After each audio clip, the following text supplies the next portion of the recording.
Good morning बच्चों, आज की ऑनलाइन क्लास में आपका स्वागत है। आज हम लोग पढ़ेंगे क्लास 12 फिजिक्स।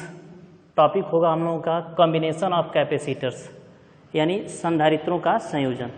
संधारित्रों का संयोजन दो प्रकार का होता है, एक श्रेणी क्रम सीरीज कॉम्बिनेशन, दूसरा समांतर क्रम पैरेलल कॉम्बिनेशन।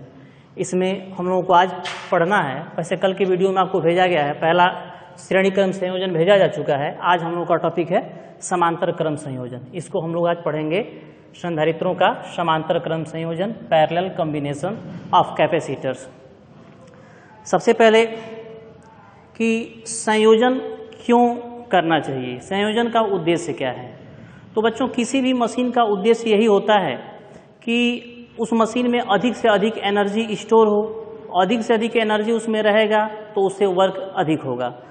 तो यदि बात हम संधारित्र की करते हैं तो संधारित्र की जो एनर्जी का फार्मूला होता है U = ½ CV²। C जो है उसकी धारिता है और V विभवांतर है। तो इस फार्मूले से स्पष्ट है कि यदि C का मान अधिक होगा, यानी धारिता अधिक होगी तो उसकी ऊर्जा अधिक होगी, ऊर्जा अधिक होगी तो वह अधिक से अधिक कार्य कर सकेगा। यानी महत्व की बात यह है कि हमारा जो संधारित्र हो उसकी धारिता अधिक से अधिक हो, जितना अधिक होगा उससे हम अधिक से अधिक कार्य कर सकेंगे, उसमें एनर्जी उतनी ही अधिक होगी। अब प्रॉब्लम है कि धारिता को बढ़ाया कैसे जाए। तो वैसे प्रत्येक संधारित्र की अपनी अपनी धारिताएं होती हैं, लेकिन बहुत सारे केसेज में ऐसा होता है कि एक अकेले संधारित्र की धारिता इतनी अधिक नहीं हो पाती है कि हम अपना कार्य कर सकें। ऐसे में हमें संधारित्रों को जोड़ने की आवश्यकता होती है। तो उसी क्रम में हम दो तरह का यहाँ पे कॉम्बिनेशन पढ़ेंगे, श्रेणी क्रम संयोजन और समांतर क्रम संयोजन। तो उसमें आज हम लोग पढ़ने जा रहे हैं समांतर क्रम संयोजन। तो संधारित्रों को आज हम बताएंगे कि संधारित्रों को समांतर क्रम में कैसे संयोजित करते हैं, संयोजित करने से किस तरह का लाभ होता है। तो आइए देखते हैं। जैसे मान लीजिए यह एक संधारित्र है। संधारित्र में हम लोग जानते हैं कि दो प्लेटें होती हैं। एक संधारित्र ये है, लेट अस सपोज इसका नाम C1 है, दूसरा ये है, इसका नाम C2 है, तीसरा ये है, इसका नाम मान लेते हैं कि C3 है। कोई भी संधारित्र होता है उसमें दो प्लेटें होती हैं। हम मान लेते हैं कि यहाँ पे हमारे पास तीन संधारित्र हैं, C1, C2 और C3। इनको हमें समांतर क्रम में जोड़ना है। तो समांतर क्रम संयोजन क्या होता है, सबसे पहले ये जानें कि समांतर क्रम संयोजन क्या होता है। तो संधारित्रों का वह संयोजन जिसमें प्रत्येक संधारित्र का पहला प्लेट किसी एक बिंदु पर जुड़े तथा दूसरा जो है प्लेट है सबका एक अन्य बिंदु पर जुड़े। मतलब क्या है इसका, जैसे मान लीजिए यहाँ पे जो तीन संधारित्र दिखाए गए हैं फिगर में, इसमें जैसे मान लीजिए C2 है, C2 का पहला प्लेट ये है, पहले प्लेट को हम यहाँ पे लाए। कोई मान लीजिए कि यह पॉइंट A है। यह C1 है, इसके भी पहले प्लेट को हम लाए, A पर लाए। तीसरा जो संधारित्र C3 है, इसके भी पहले प्लेट को हम A पे ला करके ही जोड़े। जो दूसरी प्लेटें हैं उसको हम दूसरे बिंदु से अटैच कर देते हैं। मान लीजिए कि यह पॉइंट B है। यह C1 का भी दूसरा प्लेट हम B से जोड़ दिए, C3 का भी दूसरा प्लेट हम B से जोड़ दिए। तो इस तरह से हम इस फिगर में देख रहे हैं तीन संधारित्र हैं। तीनों संधारित्रों के पहले प्लेट को एक बिंदु पे जोड़ा गया है और दूसरे प्लेट को एक दूसरे बिंदु B पर जोड़ा गया है। तो इस तरह का संयोजन जो है समांतर क्रम संयोजन कहलाता है। वैसे याद करने के लिए हम लोग श्रेणी क्रम को भी थोड़ा सा समझ लें। वैसे पिछले वीडियो में इसको बताया गया है। यदि यही संधारित्र इस तरह से हो, ये मान लीजिए कि यह C1 है, ये बगल में C2 है, ये बगल में C3 है। यदि हम पहले संधारित्र के दूसरे प्लेट को अगले संधारित्र के पहले प्लेट से जोड़ें, दूसरे वाले के दूसरे प्लेट को अगले संधारित्र के पहले प्लेट से जोड़ें, तो इस तरह का यदि हम जोड़ते हैं तो यह श्रेणी क्रम कहलाता है। फिलहाल हम लोगों को यह अभी नहीं पढ़ना है, हम लोगों को यह टॉपिक पढ़ना है समांतर क्रम संयोजन। तो सबसे पहले समांतर क्रम संयोजन हम लोग को समझ में आ जाना चाहिए यहाँ इस फिगर से, कि वह संयोजन जिसमें प्रत्येक संधारित्र के पहले प्लेट को एक बिंदु से तथा दूसरे प्लेट को एक अन्य बिंदु से जोड़े। तो इस प्रकार का संयोजन समांतर क्रम संयोजन कहलाता है। अब हम लोग पढ़ेंगे कि इस क्रम में जोड़ने से धारिता, जो परिणामी धारिता होती है, उस पर क्या इफेक्ट पड़ता है या उसका फार्मूला क्या बनता है। तो चलिए हम देखते हैं। यहाँ पे इस तरह से तीन संधारित्र हमने लिया है, C1, C2, C3, A और B के बीच इनको जोड़ा गया है। और हम क्या करते हैं, ए को किसी विद्युत स्रोत से जोड़ देते हैं, किसी विद्युत स्रोत से जोड़िए, या एक और भी उपाय है इसका, आप इनको क्या करिए, किसी बैटरी से जोड़ लीजिए। मान लीजिए कि यहाँ पे एक बैटरी है, यह बैटरी से हमने इसको जोड़ दिया है, ये प्लस वाला हिस्सा जो है ए से जोड़ा गया है और ये माइनस वाला जो सिरा है वो बी से जोड़ा गया है। तो अब यह बैटरी मान लीजिए कि यह भी विभवांतर उत्पन्न करता है, भी विभवांतर उत्पन्न करता है। तो यहाँ पे थोड़ा सा समझने वाला चीज है कि हम ये जानना चाहें कि C1 के प्लेटों के बीच का विभवांतर क्या है। तो चूंकि C1 की हम बात करें, C2 की बात करें, C3 की बात करें, यह तीनों बिंदु A और B के बीच ही जुड़े हैं और यह बैटरी भी बिंदु A और B के बीच ही जुड़ा है। तो इसका अर्थ ये हुआ कि यह बैटरी का जो विभवांतर होगा वही C1 का भी विभवांतर होगा, वही C2 का भी विभवांतर होगा, वही C3 का भी विभवांतर होगा। यानी इस C1 का भी विभवांतर भी होगा, C2 का भी विभवांतर भी होगा और C3 का भी विभवांतर भी होगा। यानी प्रत्येक संधारित्र के सिरों का विभवांतर समान होगा और वो कितना होगा, भी होगा। अब हम मान लेते हैं कि इस बैटरी के द्वारा Q आवेश को दिया जाता है। कितना आवेश दिया जाता है, Q आवेश। तो चूंकि यह Q आवेश जब जाएगा तो यहाँ जंक्शन A पे यहाँ पे 3 रास्ते हैं, ये 3 रास्ते, एक C1 की ओर जा रहा है, एक C2 की ओर जा रहा है और एक C3 की ओर जा रहा है। तो जायज सी बात है कि इस बैटरी से जो दिया जाने वाला चार्ज Q है वह इन तीनों में बंट जाएगा। कुछ हिस्सा C1 में जाएगा, कुछ हिस्सा C2 में जाएगा और कुछ हिस्सा C3 में जाएगा। तो हम मान लेते हैं इसके पहले प्लेट पे Q1 गया और C2 के पहले प्लेट पे Q2 गया, C3 के पहले प्लेट पे Q3 गया और ये धनावेशित होगा।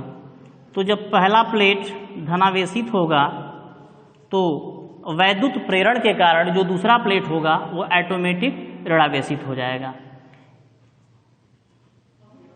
ये ऋणावेशित हो गया। ठीक है।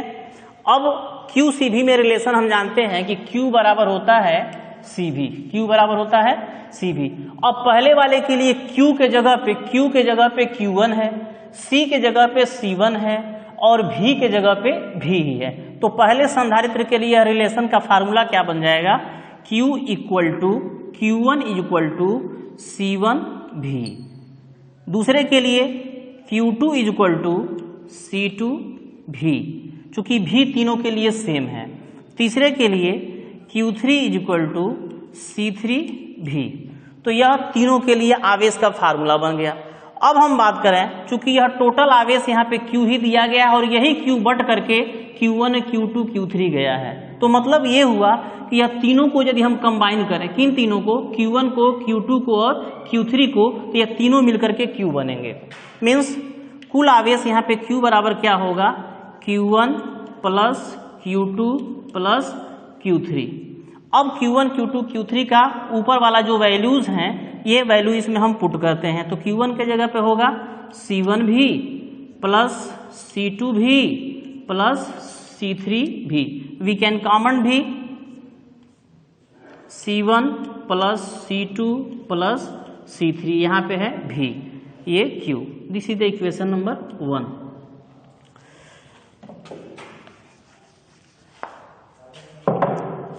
हम लोगों का इस समय उद्देश्य है कि तीनों को समांतर क्रम में जोड़ा गया है, तो उसकी तुल्य धारिता का व्यंजक क्या होगा। अब हम मान लेते हैं कि इन तीनों संधारित्रों के जगह पे एक संधारित्र, केवल एक संधारित्र रखा गया है जिसकी धारिता C है, जिसकी धारिता C है और यह A और B के बीच जुड़े हुए हैं और इसको हम एक बैटरी से जोड़े हुए हैं। यहाँ पे बैटरी से विभवांतर V दिया जा रहा है, आवेश Q दिया जा रहा है।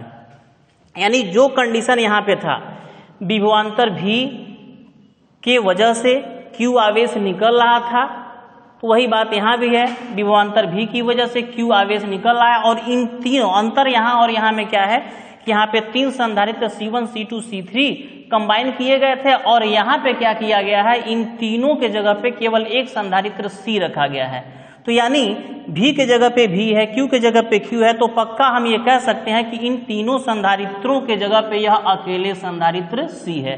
यानी C क्या है, इन तीनों संधारित्रों की जो धारिताएं C1, C2, C3 हैं उनकी तुल्य धारिता है।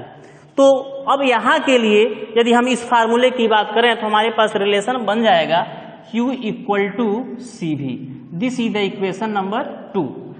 अब कंपेयर कर दें हम 1 और 2 को, तो 1 सॉरी यहाँ पे बड़े लेटर में है तो बड़े लेटर में लिखते हैं।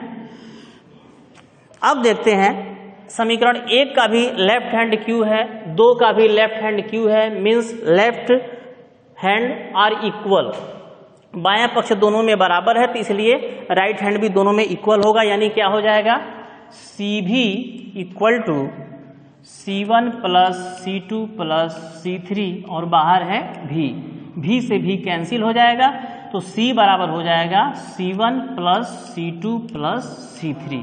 तो इस तरह से यह समांतर क्रम में संयोजन के लिए तुल्य धारिता का सूत्र है। तो सूत्र से क्या स्पष्ट हो रहा है, यह तुल्य धारिता का व्यंजक है, या पहले वाले संधारित्र की धारिता है, या दूसरे की धारिता है, या तीसरे की धारिता है। तो इस तरह से हम कह सकते हैं कि समांतर क्रम में जोड़ने पर संधारित्रों की जो तुल्य धारिता होती है उन धारिताओं के योगफल के बराबर होती है। तो ये इस तरह से हम लोग समांतर क्रम में जोड़ने पर तुल्य धारिता का व्यंजक प्राप्त कर लिए। यहाँ पे हम कुछ बातों को समझने की कोशिश करें। जैसे पहली बात कि यहाँ पे इस संयोजन का उपयोग हम धारिताओं को संधारित्र की धारिता को बढ़ाने के लिए करते हैं, क्योंकि यदि हम एक एग्जाम्पल ले लें C1 इज इक्वल टू